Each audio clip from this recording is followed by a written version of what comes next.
Third Anglo Maratha war. तीसरे आंग्ल मराठा युद्ध से पूछे जाने वाले अधिकतर प्रश्न युद्ध के कारणों व परिणामों से संबंधित रहते हैं, अतः हम इन्हीं दोनों सेक्शंस पर ज्यादा ध्यान देंगे। इस युद्ध के छिड़ने के पीछे मुख्य कारण थे अंग्रेजों द्वारा मराठों के शिकारी कुत्ते यानी पिंडारियों के खात्मे का अभियान, कंपनी के शिकंजे से निकलने की मराठों की छटपटाहट व बेचैनी, कंपनी के द्वारा अपनाई गई लंबी आहस्तेप अवधि का अंत व 13 जून 1817 की पेशवा व कंपनी की पूना की संधि। पिंडारी मराठों के सहयोगी थे और मराठों के अभियानों में बिना पैसे लिए लड़ते थे। मराठों के अभियानों के सफल होने पर वे आसपास के क्षेत्रों में लूटमार करके अपना गुजारा करते थे, पर मराठों के ब्रिटिश के अधीन जाने व लंबे समय से कोई अभियान ना करने से ये लगभग बेरोजगार हो गए और इन्होंने निजाम तथा ब्रिटिश क्षेत्रों में लूटपाट आरंभ कर दी। लॉर्ड हेस्टिंग्स ने लगभग 1,20,000 की सेना लेकर इनको 3 ओर से घेर लिया तथा दक्षिण में दक्कन, पूर्व में बंगाल व पश्चिम में गुजरात से हमला कर दिया। मराठों ने इसको अपने ऊपर हमला माना।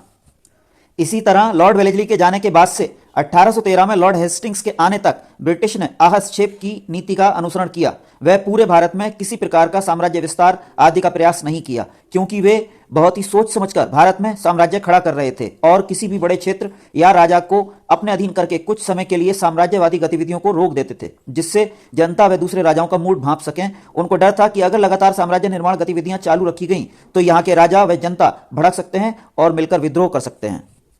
इसीलिए मैसूर मराठा राज्यों सहित सहायक संधि प्रणाली के द्वारा किए गए भारी विस्तार के बाद 1805 में लॉर्ड वेलेस्ली को अचानक वापस बुलाकर पहले कॉर्नवालिस तथा बाद में जॉर्ज वॉरलो व मिंटो से आहस्तेप यानी शांति की नीति को फॉलो करने को कहा गया, लेकिन 1813 में भेजे गए लॉर्ड हेस्टिंग्स को स्पष्ट रूप से कहा गया गो फॉर द किल। 1817 में पेशवा से पूना की संधि हेस्टिंग्स की अग्रेसिव पॉलिसी का एक भाग थी। इसके द्वारा पेशवा के क्षेत्र में और इनरोड्स किए गए। पेशवा के द्वारा तृतीय आंग्ल मराठा युद्ध का प्रारंभ हताश निराश शासक के द्वारा व्याकुलता में किया गया एक कार्य मात्र बनकर रह गया, क्योंकि पेशवा के द्वारा की गई आधी अधूरी तैयारियों के कारण इसका अंजाम पहले से ही सबको पता था। नवंबर 1817 में ग्वालियर की संधि करके ब्रिटिश ने सिंधिया को न सिर्फ पिंडारियों की मदद करने से रोक लिया, बल्कि सिंधिया को भी पिंडारियों के खात्मे के अभियान में सम्मिलित कर लिया। पूना की संधि से मराठा कन्फेडरेसी प्रमुख का उसका अधिकार भी पेशवा से छीन लिया गया, जो उसके लिए 440 वोल्ट के झटके के जैसा था। चाहे खिड़की का युद्ध हो, चाहे सीतलवाड़ी का युद्ध या फिर माहितपुर का युद्ध, मराठे हर बार अंग्रेजों से बुरी तरह हारे।